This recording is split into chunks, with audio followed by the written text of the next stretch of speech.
If you've ever felt like money comes in waves and you can't predict why, then let me show you how your birth chart may already be mapping your wealth cycles, including a powerful point called the part of fortune. Greetings, wise one, and welcome back to the 8th House Wisdom channel. I'm Melissa of 8th House Wisdom, your stellar planning architect and sacred systems priestess. I help visionary women transform the way they live, work, and regulate by aligning their nervous systems, careers, and businesses with the rhythm of the stars. As women, we have different needs than men. We don't just need to manage stress. We need to architect sacred systems rooted in lunar timing, feminine energy, and our own stellar birthrights, or our birth charts, to access the power and blessings of our natal promise and the annual stellar year blueprint. Because timing is everything, and life and business do come with an instruction manual. It's written in the stars. Today's video is all about understanding the astrology of money, particularly working with the part of fortune, and how your chart reveals your overall wealth potential. So stay tuned for the rest of the video to learn more about the key money houses, planets, the roles of aspects and transits, and most importantly, how to interpret your part of fortune in your quest for greater abundance, and to learn practical applications with applied astrology for financial planning. And of course, make sure to give the video a like so that it can be shared with more wise ones on YouTube. And if you haven't already, subscribe to the channel to design a life and business aligned with your nervous system, natural timing, and lunar rhythm, so you can lead from clarity, not survival, while experiencing more ease and flow in your soft girl era.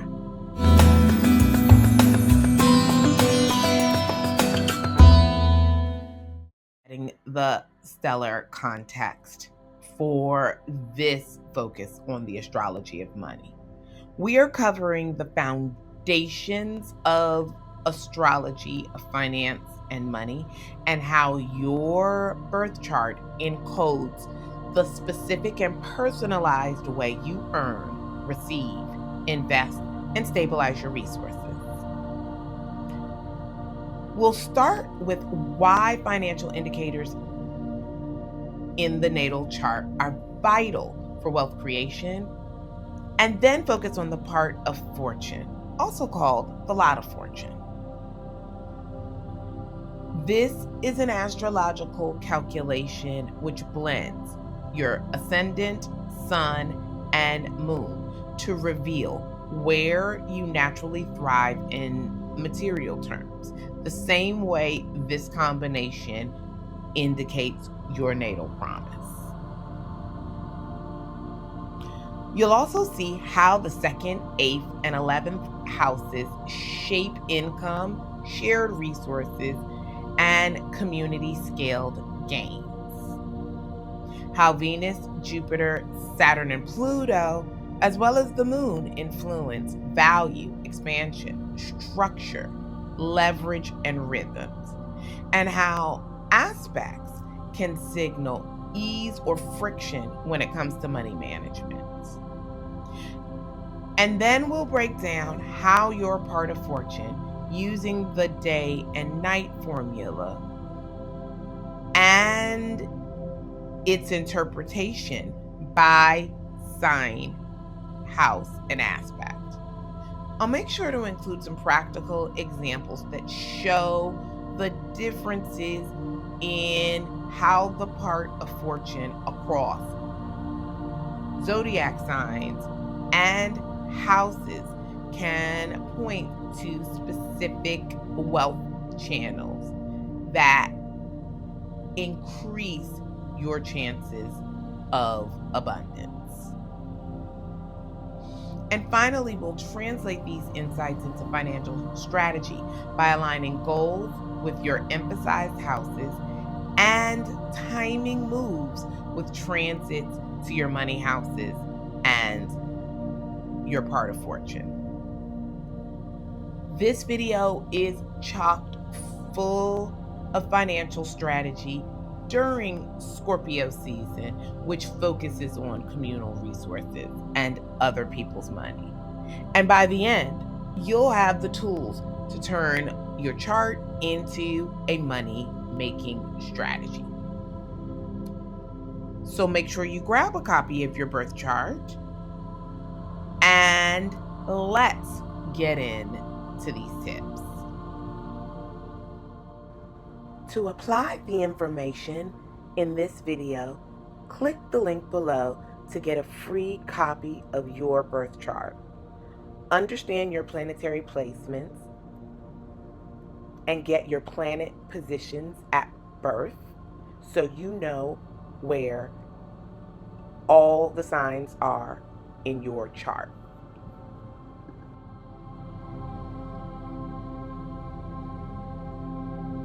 The foundation of the astrology of money. Tip 1 is to read your chart as a wealth map to clarify creation, holding, and circulation of value. Remember that money is just a symbolic representation of accumulated value.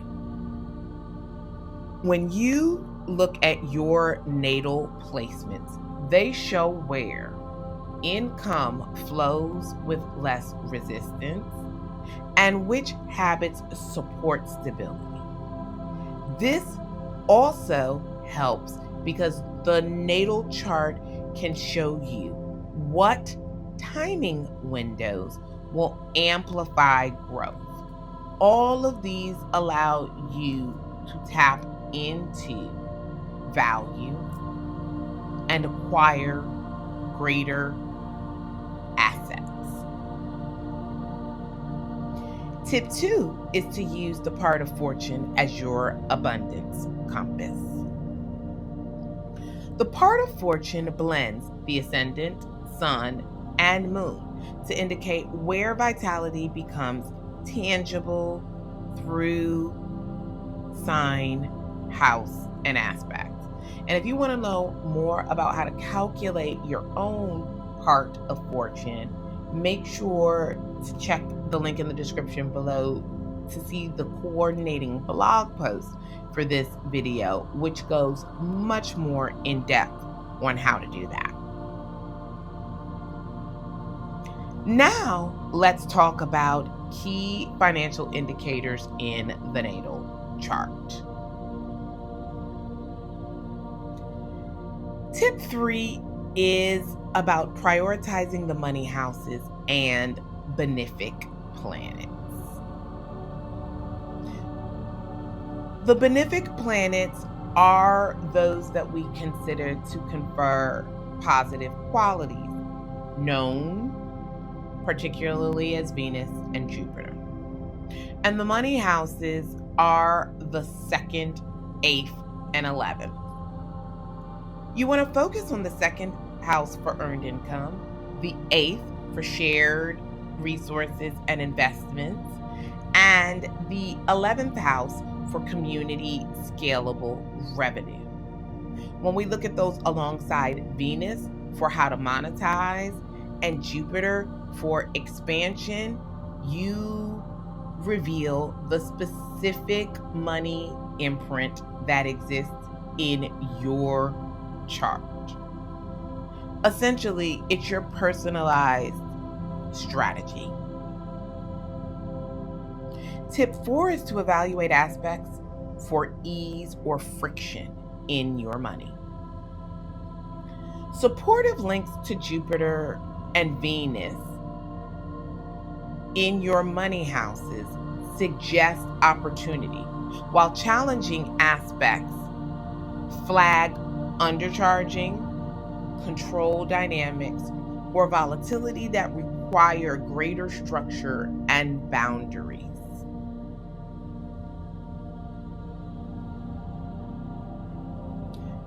Now, let's talk about the part of fortune and explain why it's such a meaningful calculation in your birth chart. Tip 5 is to locate and interpret your part of fortune by sign, sect, and house. Use the formula if you have a daytime chart, your ascendant plus your moon minus your sun. And at night, the ascendant plus sun minus moon to find out where your part of fortune is.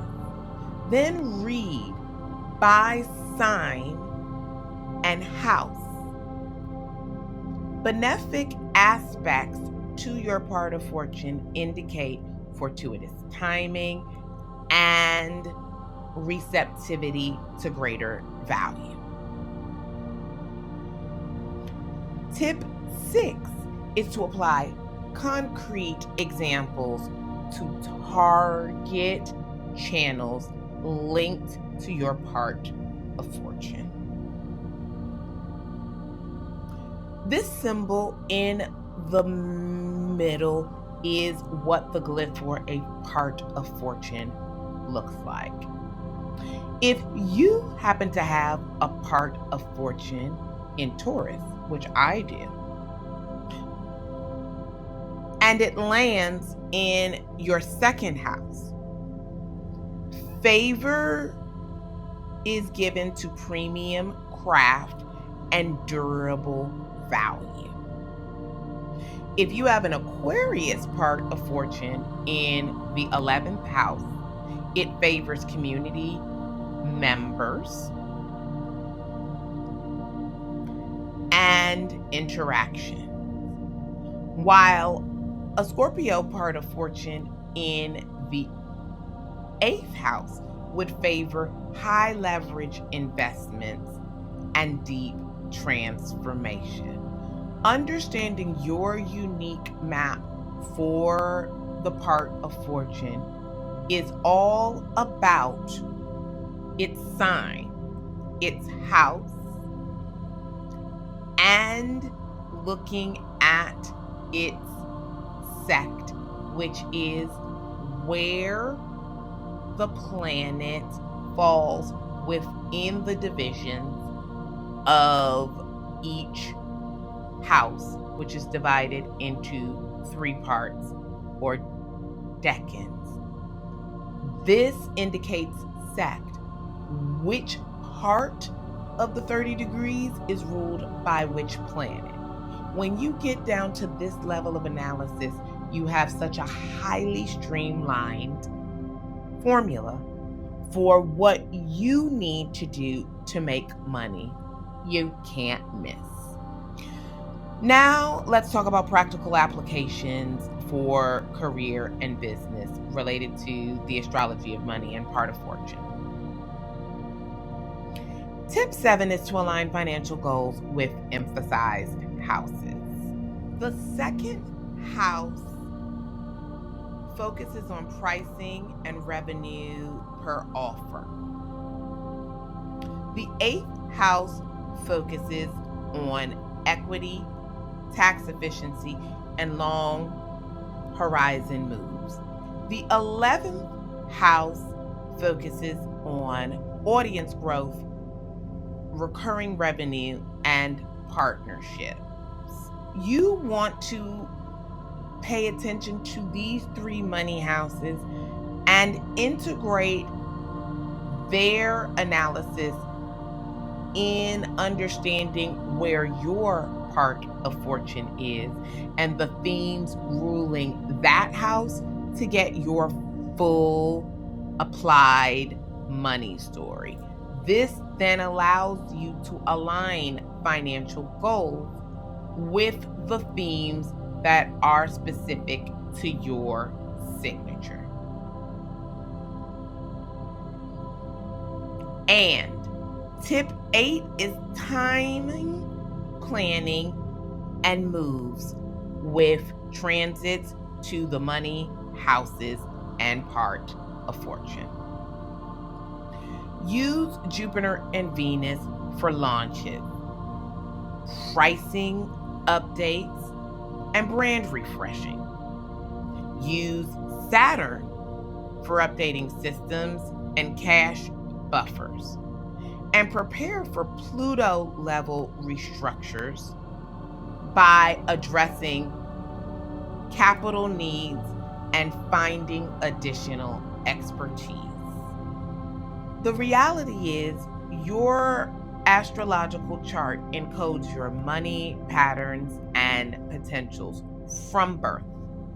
By reading what's happening in your 2nd, 8th, and 11th houses, as well as looking at key planets and aspects, and interpreting your part of fortune by sign, house, and aspect, you can easily align strategy and timing with your natural wealth pathway, helping to reduce the boom and bust cycle that so many of us are accustomed to. Let's do a short recap of all the tips and points so you can apply them in your own life. Read your natal chart as a wealth map of creation, holding, and circulation. Use the part of fortune as your abundance compass.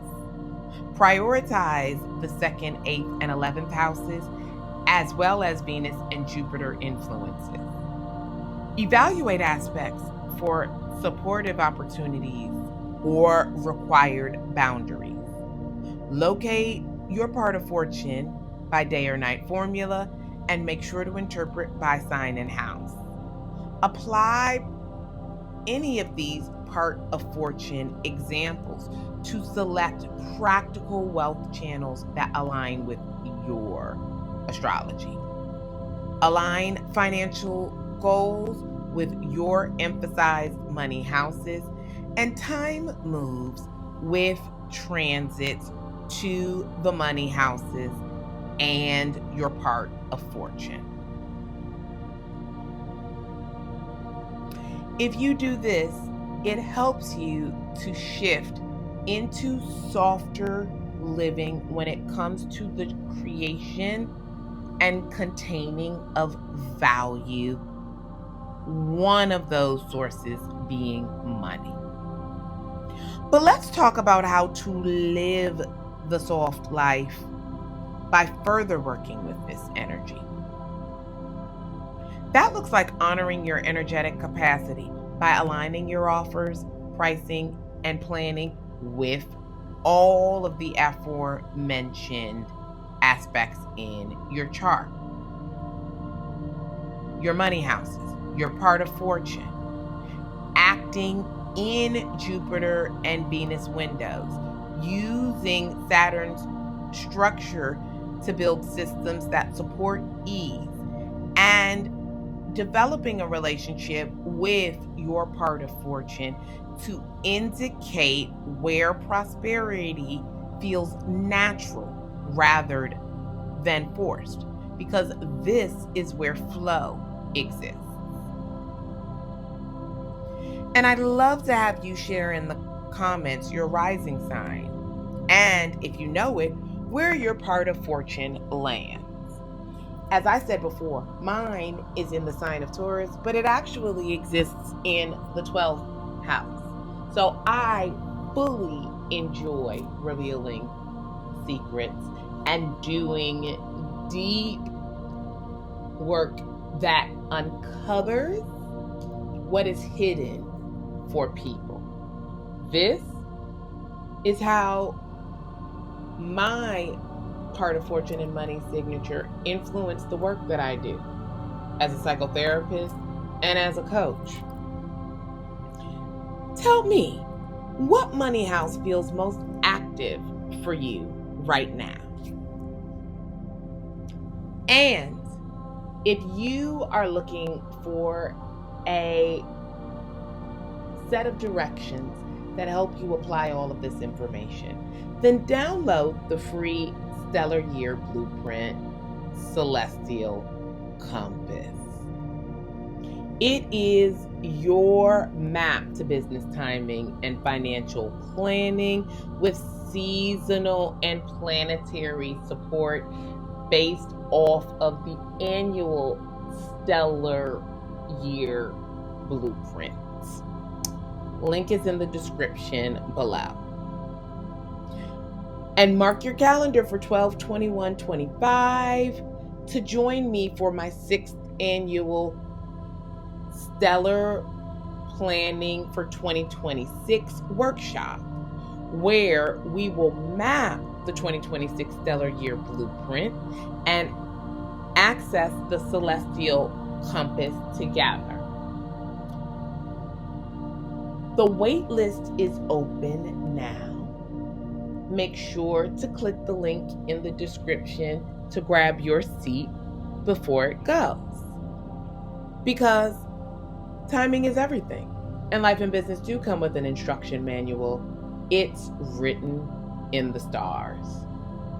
Until next time, wise ones, wishing you great abundance and lots of access to other people's money in Scorpio season. Blessed be.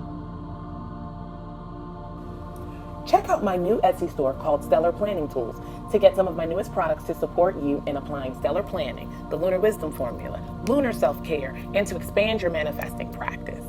My new series, The Wise Woman's Mindset and Self-Care Guides, are being offered exclusively on Etsy.